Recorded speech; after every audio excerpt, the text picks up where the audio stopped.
doorashada xildhibaanada golaha shacabka ayaa inta badan ka socota caasimadaha maamul goboleedyada waxaana soo baxay xildhibaano cusub oo kusoo biiri doona golaha shacabka iyo sidoo kale kuwo hore ugu fadhiyo oo kuraastooda dib ugu soo laabtay iyadoo sidoo kalena weli aan la shaacin qaar ka mid ah kuraasta xildhibaanada golaha shacabka.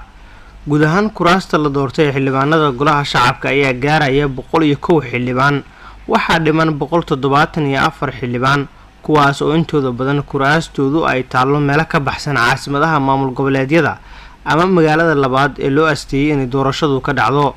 doorashada gobolada waqooyi oo hogaaminaysa inta ugu badan ee doorashada xildhibaanada golaha shacabka waxaa taalla 46 kursi waxaana la doortay 28 mudane, 8 ka mid ah ayaa dumar ah. doorashada gobolada waqooyi waa halka ugu badan ee lagu doortay xildhibaanada golaha shacabka. maamulka koonfur galbeed waxaa taalla 69 kursi waxaa la doortay 24 mudane, 7 kursi ayaa dumar ah. Jubbaland waxaa taalla 43 kursi waxaa la doortay 15 ka mid ah 2 ayaa dumar ah. Puntland waxaa taalla 37 kursi waxaa la doortay 15 xildhibaan waxaa dumar ah 4. Galmudug waxaa taalla 37 kursi waxaa la doortay 13 xildhibaan 1 kursi ayaa dumar ah. kuraasta beelaha banaadiriga ayaa weli waxba laga dooran. Hirshabeelle waxaa taalla 38 kursi waxaana la doortay 6 kursi, 3 ka mid ah ayaa dumar ah.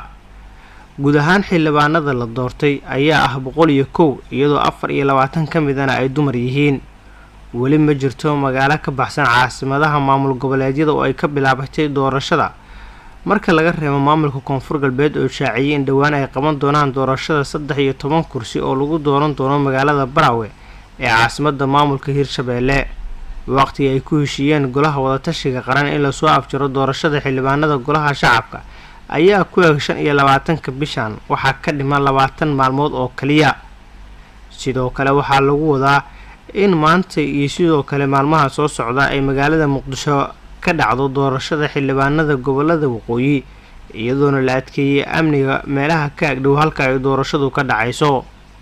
waxaa muuqata in 20 beri iyo 174 xildhibaan in lagu soo afjaro inay aad u adag tahay, balse golaha wada tashiga qaran ayaa lagu wadaa inay yeeshaan kulan ku saabsan sidii loo dardargelin lahaa doorashada isla markaana 20 maalmood inta aysan dhammaan loo heli lahaa in inta badan la soo afjaro xildhibaanada doorashada golaha shacabka.